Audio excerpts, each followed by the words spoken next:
Hello दोस्तों, मैं सौरभ मलिक आप सभी का टॉपिक स्टडी में स्वागत करता हूं। दोस्तों, आज मैथ की वीडियो में हम देखने वाले हैं मैथ के कुछ और इंपॉर्टेंट क्वेश्चन जो कि आप सभी की परीक्षाओं के लिए महत्वपूर्ण रहने वाले हैं। एसएससी जीडी का भी एग्जाम चल रहा है, ये इस टाइप के क्वेश्चन बार बार पूछे जा रहे हैं। तो आप इस वीडियो को पूरा एंड तक देखिएगा, अपने दोस्तों को जरूर शेयर करिएगा फेसबुक व्हाट्सएप पर, ताकि दूसरे स्टूडेंट की हेल्प होती रहे। और अगर आपको वीडियो समझ में आए तो प्लीज़ एक लाइक जरूर करिएगा। और अगर आप चाहते हैं डेली आपको मैथ की, रीजनिंग की, ऑनलाइन टेस्ट की वीडियोज़ का नोटिफिकेशन मिलता रहे, तो नीचे रेड कलर के बटन को दबा करके बेल आइकन को ऑन कर लीजिएगा। आपके पास हर रोज नोटिफिकेशन पहुंचना स्टार्ट हो जाएगा। दोस्तों, इससे पहले मैं जितनी भी वीडियोस अपलोड कर चुका हूं मैथ की, रीजनिंग की, ऑनलाइन टेस्ट की, उन सभी की मैंने प्लेलिस्ट बना के नीचे डिस्क्रिप्शन बॉक्स में लिंक दे दिया है, वहां से जाके आप वो सारी वीडियोस देख सकते हैं। तो चलिए स्टार्ट करते हैं आज की वीडियो को। पहला क्वेश्चन है, दो संख्याओं का योग उनके अंतर का दोगुना है। यदि एक संख्या 10 है तो दूसरी क्या होगी। देखिए, पूरा क्वेश्चन में आपको दिया गया है कि दूसरी एक संख्या तो आपको दे दी गई है 10, तो दूसरी संख्या को आप x मान लेंगे। ठीक है, तो हमारे पास दोनों संख्या है। अब यहाँ पे क्वेश्चन में दिया गया है कि दोनों संख्याओं का जो योग होगा, जो सम होगा, वो किसके बराबर होगा। दोनों संख्याओं का अंतर जो आएगा उसका दोगुना। ठीक है, जो भी इन दोनों का अंतर आएगा उसमें आपको 2 की मल्टीप्लाई कर देनी है, तो किसके इक्वल हो जाएगा, दोनों संख्याओं के सम के। तो इसको हम कैसे लिख सकते हैं, देखिए 10 + x, दोनों संख्याओं को मैंने सम किया, और इन दोनों का जो अंतर होगा, इन दोनों का अंतर का मतलब है x - 10 मैंने किया और उसमें 2 की मल्टीप्लाई कर दी। जो भी इन दोनों का डिफरेंस आएगा उसमें 2 की मल्टीप्लाई कर देंगे, तो इन दोनों के सम के इक्वल आ जाएगा। ठीक है भाई, बस अगर आपको इक्वेशन बनानी आ गई तो आप इस क्वेश्चन को इजीली कर सकते हैं। अब देखिए यहाँ पे 10 + x तो मैं ऐसे लिखूंगा, 2 की x में करेंगे तो 2x हो जाएगा और 20 हो जाएगा, इसमें करेंगे मल्टीप्लाई 10 में। तो यहाँ पे क्या हो गया, देखिए x को 2x में से x माइनस करेंगे तो x बच जाएगा, ये इधर प्लस का इधर जाके माइनस हो जाएगा, माइनस माइनस आपका प्लस, तो 20 और 10 आपका कितना हो जाएगा 30, तो x की वैल्यू आपको 30 मिल गई। तो एक संख्या तो आपकी कितनी थी 10 थी, तो दूसरे वाली x की वैल्यू निकल के आएगी 30, तो दूसरी संख्या आपकी 30 हो जाएगी। ये आपसे पूछा गया था, तो दूसरी क्या होगी, दूसरी संख्या क्या होगी। आई होप कि आपको समझ में आ गया होगा, कोई ज़्यादा हार्ड क्वेश्चन नहीं था, बस आपको एक छोटी सी एक इक्वेशन ये बनानी थी, उससे ही आपका पूरा क्वेश्चन हो जाना था। आई होप कि समझ में आपको आ गया होगा। चलिए नेक्स्ट क्वेश्चन पे चलते हैं। दूसरा संख्या आपका चार क्रमागत सम संख्याओं का औसत 27 है। इनमें से बड़ी संख्या है, इनमें से आपको बड़ी संख्या बतानी है। देखिए कैसे इस क्वेश्चन को हम सोल्व कर सकते हैं। चार संख्या बोली गई है सम संख्या, तो मैं चार संख्याओं को कैसे लिख सकता हूँ भाई। एक संख्या x होगी तो दूसरे वाली x + 2 हो जाएगी, तीसरे वाली x + 4 हो जाएगी, चौथे वाली x + 6 हो जाएगी। ठीक है, सम संख्या बोली जा रही है, तो इनको मैं ऐसे लिख सकता हूँ। इन चार संख्याओं का औसत क्या दे रखा है 27, तो औसत कैसे निकलता है। अगर मैं इन सभी संख्याओं का मुझे सम पता होता तो मैं उससे 4 से भाग कर देता, तो मेरा ये 27 आ जाता। यही तो आता है, इसी तरीके से तो निकालते हैं हम औसत। तो इन सभी संख्याओं के सम को अगर मैं 4 से भाग कर दूं तो मेरा औसत आ जाएगा 27। तो 27 इस तरीके से आपका आ चुका है। अब आपको कुछ नहीं करना, क्रॉस मल्टीप्लाई कर देनी है इस तरीके से। क्रॉस मल्टीप्लाई करेंगे तो 27 चौका 108, तो 108 तो याद आएगा। इन सभी को प्लस कर लीजिए, तो 1x 2x 3x और 4x, 4x और ये करेंगे आप 4 और 2 6 और 6 6 12, तो 12 ये हो जाएगा 4x + 12, और यहाँ पे 108 के ये इक्वल हो जाएगा।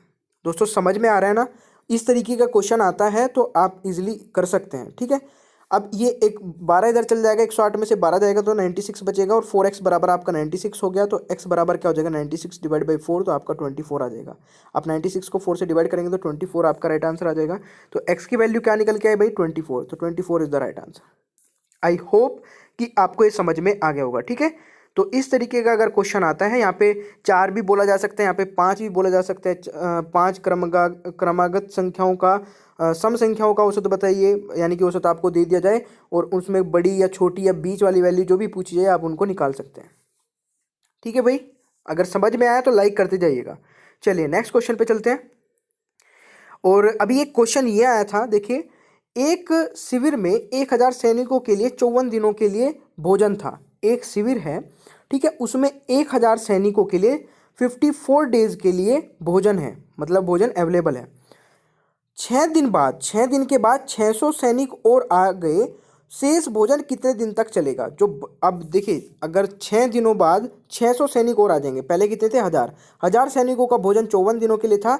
अब 6 दिन बाद 600 सैनिक और आ जाए तो कितने दिन के लिए भोजन बचेगा, जो पहले मतलब 54 दिनों के लिए था, अब कितने दिनों के लिए बच जाएगा। अब इस क्वेश्चन को आप पता नहीं किस तरीके से करेंगे, उसमें टाइम लग सकता है, बट एक छोटी सी चीज़ समझिए, बस कुछ नहीं करना है, कैलकुलेशन तो करनी ही नहीं है, जितनी मैंने की है ये भी नहीं करनी है, बस समझिए। आप मुझे ये बताइए, 1000 सैनिकों का जो भोजन था 54 डेज के लिए था। अब 6 दिन बाद 600 सैनिक आए, तो मैं इस 54 में से 6 डेज माइनस कर दूंगा। 54 में से मैंने 6 डेज माइनस किए, तो अभी मेरे पास 1000 सैनिकों का भोजन 48 डेज के लिए बच गया। यहाँ तक कोई प्रॉब्लम नहीं है।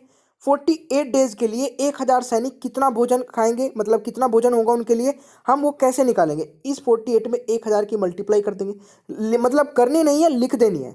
तो ये भोजन बचा हुआ है हमारे पास, ये वाला, इसमें हमें मल्टीप्लाई करके लिखनी नहीं है, बस ये पता है कि ये भोजन बचा हुआ है। क्योंकि यहाँ पे 1000 लिखा है, शायद 9000 या कुछ और भी हो सकता है, 928 कुछ भी, ऐसी वैल्यू भी कई बार दे दी जाती है कि 9028 सैनिकों का भोजन 54 डेज के लिए। तो वो कैलकुलेशन डिफिकल्ट होती है, उसमें मल्टीप्लाई करने की ज़रूरत नहीं होती है, सब कुछ कट जाती हैं चीज़ें। क्योंकि एग्जामिनर को भी पता है कि क्वेश्चन को कैसे कैसे सोल्व किया जाता है। बहुत सारे बच्चे क्या करेंगे, पहले इसकी मल्टीप्लाई करेंगे, पूरा भोजन आ गया, उसमें से फिर 6 दिन का माइनस करेंगे, फिर जो 6 दिन का माइनस करने के बाद में आएगा, फिर उस 1000 प्लस 600 को प्लस करके डिवाइड करेंगे। तो ऐसा आपको नहीं करना है, आपको एक वो अप्रोच देखनी है जिससे आप इजीली क्वेश्चन को सोल्व कर सकते हैं। ठीक है, तो यहाँ पे 1000 मल्टीप्लाई 48, ये भोजन हमारे पास बचा हुआ है। अब ये भोजन किसको खिलाना है हमें? 1000 सैनिक तो हमारे थे, 600 और आ गए, तो 1600 सैनिक को ये भोजन खिलाना है। तो बस इसको 1600 से भाग कर दीजिए, तो देखिए 2 जीरो से 2 जीरो कट जाएगी। ठीक है, 8 दूनी 16, 8 छंग 48, फिर 2 से कट जाएगा, ये सीधा 16 से भी कट जाता 3 बार, बट मैं आपको और शॉर्ट्स तरीके से, मतलब जैसे भी आपको समझ में आए, तो 2 से कट जाएगा 3 बार। अब 3 की मल्टीप्लाई 10 में कर दीजिए, 30 डेज आ गया। तो ये चीज़ें आप माइंड में कैलकुलेट कर सकते हो, ज़्यादा इसमें पेन पेपर की यूज़ नहीं करना है। ठीक है, समझ में आ गया ना? अगर समझ में आ रहा है तो बिल्कुल आप लाइक करते जाइएगा ताकि मुझे भी पता चल सके। हाँ, एक नेक्स्ट क्वेश्चन ये देखिए, ये क्वेश्चन अभी आया था आपका। एक पहिए की त्रिज्या 21 सेंटीमीटर है, रेडियस जो है वो 21 सेंटीमीटर है, उसे 924 मीटर की एक दूरी तय करने में कितने चक्कर लगेंगे? 924, एक पहिया की आपको रेडियस दे दी गई है 21 मीटर, 924 मीटर के दूरी तय करने में कितना चक्कर लगाने पड़ेंगे, ये आपको बताना है, यानी कि कितनी बार वो पहिया घूमेगा 924 मीटर की दूरी तय करने में। देखिए रेडियस आपको 21 सेंटीमीटर दी गई है, परिधि निकालने के लिए हमारे पास फॉर्मूला क्या होता है, 2πr। ठीक है, तो 2 की वैल्यू 22/7 मल्टीप्लाई आर हमारे पास है 21, तो यहाँ से हमारे पास 132 सेंटीमीटर परिधि आ गई। तो इसको हम मीटर में बदलेंगे, तो इसको हम डिवाइड कर देंगे 100 से, तो कितना हो जाएगा 1.32 मीटर। ठीक है, 1.32 मीटर आपकी परिधि आ गई। अब चक्करों की संख्या निकालनी है, तो ये भाई देखिए हमारे पास परिधि इतनी है, तो 924 को डिवाइड कर दीजिए ना बस इससे, तो चक्करों की संख्या आपकी 700 आ जाएगी। 924 को 1.32 से आप डिवाइड करेंगे तो 700 आपका राइट आंसर आ जाएगा। तो ये चुटकियों वाले क्वेश्चन होते हैं जिसमें आपको बिल्कुल भी टाइम नहीं लगाना होता है। आई होप कि आपको समझ में आ रहा होगा। बहुत सारे स्टूडेंट सोच रहे होंगे सर इतने इजी क्वेश्चंस कहाँ रहे हैं, तो इतने इजी क्वेश्चंस स्टूडेंट ने भेजे हैं मेरे पास कि ग्रुप डी में क्वेश्चंस इस टाइप के आ रहे हैं, तो मैं आपको करा रहा हूँ। ठीक है, एक दो एडवांस से, मतलब बहुत कम क्वेश्चन आ रहे हैं, बट एक दो क्वेश्चन एडवांस से भी आ रहे हैं, मेंसुरेशन से आपका हो गया। ठीक है, ये बहुत सारे क्वेश्चन जो हैं आपके अर्थमेटिक से ही पूछे जा रहे हैं। ठीक है, जितना मैंने करा रखा है, मतलब उससे क्वेश्चन बाहर नहीं बन रहा है, ये लिखवा लीजिए मेरे से, क्योंकि इतने सारे कमेंट है मेरे पास। अगर आप किसी को भी डाउट है तो व्हाट्सएप पे या उस पे इंस्टाग्राम पे जा करके मुझे मैसेज करिए, मैं आपको वहाँ पे सारे स्क्रीनशॉट भेज देता हूँ। ठीक है, चलिए नेक्स्ट क्वेश्चन पे चलते हैं। या फिर आप देखिए जितनी भी प्लेलिस्ट मैंने नीचे डिस्क्रिप्शन बॉक्स में दे रखी है ना, वहाँ से जाके आप उन वीडियोस को देख लीजिए। अगर आप अभी भी आपका मतलब एग्जाम बचा हुआ है, एग्जाम तो बच ही रहा होगा बहुत सारे स्टूडेंट का भी, क्योंकि अभी तो बहुत सारा टाइम तक एग्जाम चलने वाला है।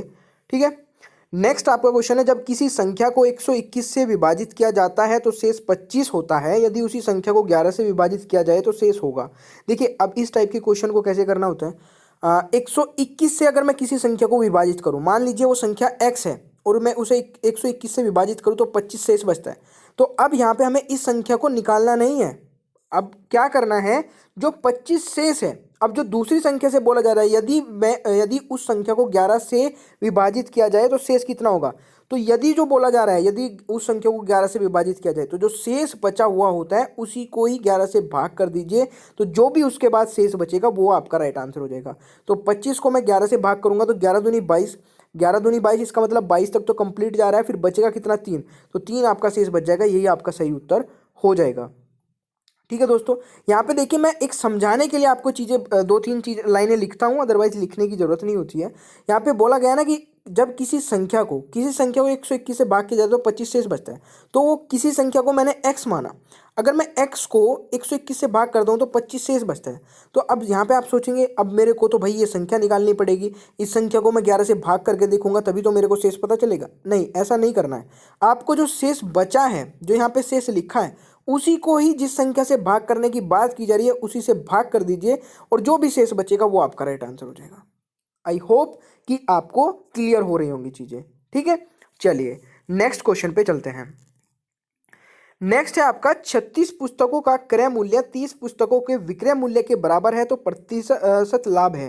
देखिए, यानी कि 36 पुस्तकों का क्रय मूल्य सीपी कॉस्ट प्राइस जो है मेरी, वो 36 पुस्तकों की किसके बराबर है? 30 पुस्तकों के विक्रय मूल्य के, यानी कि सेलिंग प्राइस के।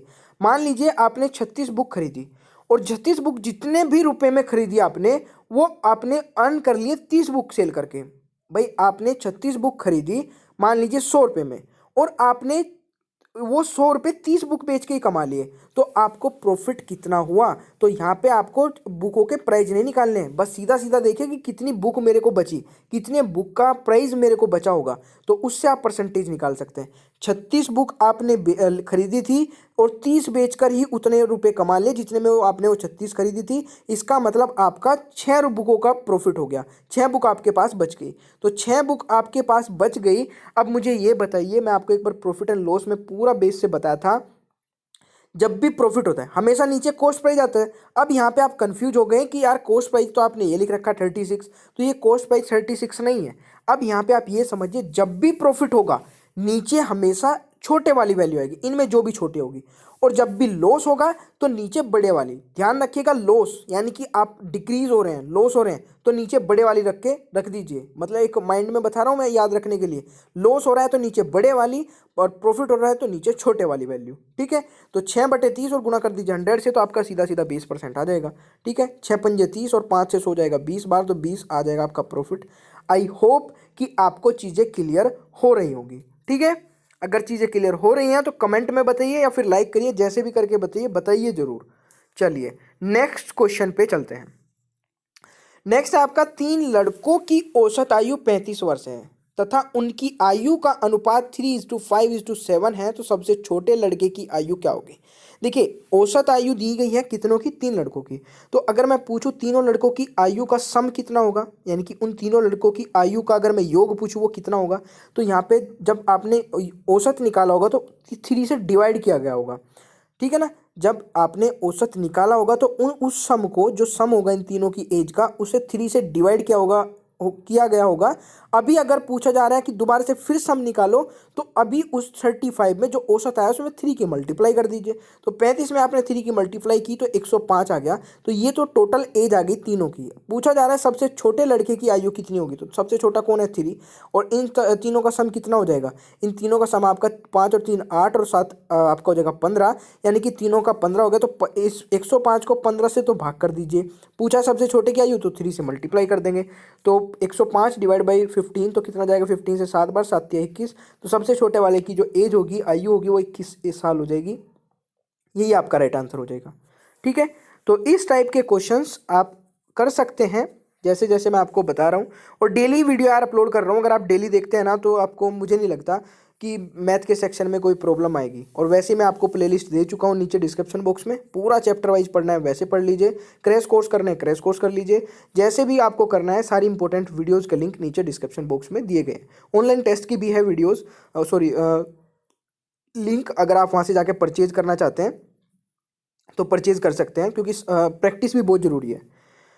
नेक्स्ट आपका क्वेश्चन है, किस राशि पर 5% वार्षिक साधारण ब्याज की दर से 3 वर्षों में मिश्रधन 2415 प्राप्त होगा? तो आपको बताना है प्रिंसिपल अमाउंट। किस राशि पर 5% वार्षिक साधारण ब्याज की दर से 3 वर्षों में मिश्रधन 2415 प्राप्त होगा? तो देखिए, यहाँ पे मिश्रधन जो है आपका, मिश्रधन जो है वो क्या होता है? प्रिंसिपल प्लस इंटरेस्ट, यानी कि जो आपका मूलधन होता है और उसमें इंटरेस्ट इंक्लूड होता है, ब्याज इंक्लूड होता है, उसको हम दोनों को मिला के मिश्रधन बोलते हैं। तो मिश्रधन हमारे पास 2415 है। अब देखिए, अगर मिश्रधन हमारे पास 2415 है और वार्षिक जो रेट है आपका, इंटरेस्ट रेट है वो 5% है, तो 3 साल का इंटरेस्ट लगाना है तो 3 साल में 5 जगह लगाएंगे, क्योंकि फिक्स इंटरेस्ट होता है, साधारण ब्याज तो आपका फिक्स रहता है। तो 5 लगाएंगे, यानी कि टोटल आपका 15% इंटरेस्ट लगने वाला है। तो इसमें आपको परसेंटेज में पता चल गया, सॉरी इंटरेस्ट तो आपको परसेंटेज में पता चल गया कि 15% लगेगा। तो ये जो वैल्यू है हमारी, जो प्रिंसिपल अमाउंट होती है वो 100% होती है, और जब उसमें इंटरेस्ट हमारा 15% है तो उसको मैं 15 को प्लस कर दूंगा, तो 115% की वैल्यू आपकी ये हो गई। ये जो लिखा है 2415, ये 115% की वैल्यू है। समझे ना आप इस चीज़ को? तो बस अब आपको कुछ नहीं करना है, 2415 को 115 से भाग करिए। हमें क्या चाहिए? Principal amount. प्रिंसिपल अमाउंट हमारी 100% होती है, तो 100 से मल्टीप्लाई कर देंगे। तो इसको देखिए, 2415 को 115 से भाग करेंगे तो 21 जाएगा, और 21 की 100 में गुना कर देंगे तो आपका 2100 हो जाएगा। तो 2100 राइट आंसर। आई होप कि आपको ये भी क्वेश्चन समझ में आ गया होगा। ठीक है दोस्तों, अगर समझ में आ रही है ना चीज़ें तो आप जल्दी से बताते रहिए कमेंट बॉक्स में, ताकि मेरे को भी पता चल सके कि हाँ आपको चीज़ें क्लियर हो रही हैं। भाई यहाँ पे देखिए, कुछ नहीं करना है। 5% 1 साल का इंटरेस्ट था, तो 3 साल में 15% हो जाएगा। अगर इंटरेस्ट 15% लगता है, प्रिंसिपल अमाउंट यानी कि मूलधन हमारा 100% होता है, 100% होता है, तो 15 + 100 को करके कितना हो जाएगा? 115। और दोनों को मिला के मिश्र धन हमारे पास कितना है? 2415। तो 2415 को 115 से भाग कर देंगे, और हमें निकालनी है 100% की वैल्यू, 100 से गुणा कर देंगे तो आपकी 100% की वैल्यू निकल के आ जाएगी 2100। आई होप कि आपको ये क्वेश्चन समझ में आ गया होगा। दोस्तों आज की वीडियो में यही कुछ इंपॉर्टेंट क्वेश्चन थे। अगर आपको वीडियो पसंद आती है तो लाइक करिए, शेयर करिए। अगर आपको पीडीएफ डाउनलोड करनी है तो टेलीग्राम पे जाइए, टॉपिक स्टडी सर्च करिए और वहाँ से जाके ज्वाइन कर लीजिए। अगर आपने अभी तक यूट्यूब चैनल को सब्सक्राइब नहीं किया तो चैनल को सब्सक्राइब करिए, घंटी का आइकन को ऑन करिए, ताकि आपके पास आगे आने वाली सभी वीडियोज़ का नोटिफिकेशन पहुँचता रहे। और अगर आपको कोई भी डाउट है, कुछ भी आप पूछना चाहते हैं, तो इंस्टाग्राम पे जाइए, सौरभ मलिक 17 के सर्च करिए, वहाँ पे जाके फॉलो करके जो भी आपको पूछना है पूछ सकते हैं। बिल्कुल आप स्क्रीनशॉट लेकर चीज़ों का जो भी जैसे भी आपको पूछना है वहाँ पे मैं आपको रिप्लाई ज़रूर करूँगा। तो मिलते हैं नेक्स्ट वीडियो में। अगर आपने पुरानी वीडियोस नहीं देखी हैं तो पूरी क्रैश कोर्स और सभी वीडियोस के लिंक मैंने नीचे डिस्क्रिप्शन बॉक्स में दे रखे हैं, वहाँ से जाके आप देख सकते हैं। मिलते हैं नेक्स्ट वीडियो में, तब तक के लिए टेक केयर। वीडियो को देखने के लिए बहुत बहुत धन्यवाद। आपका दिन शुभ हो।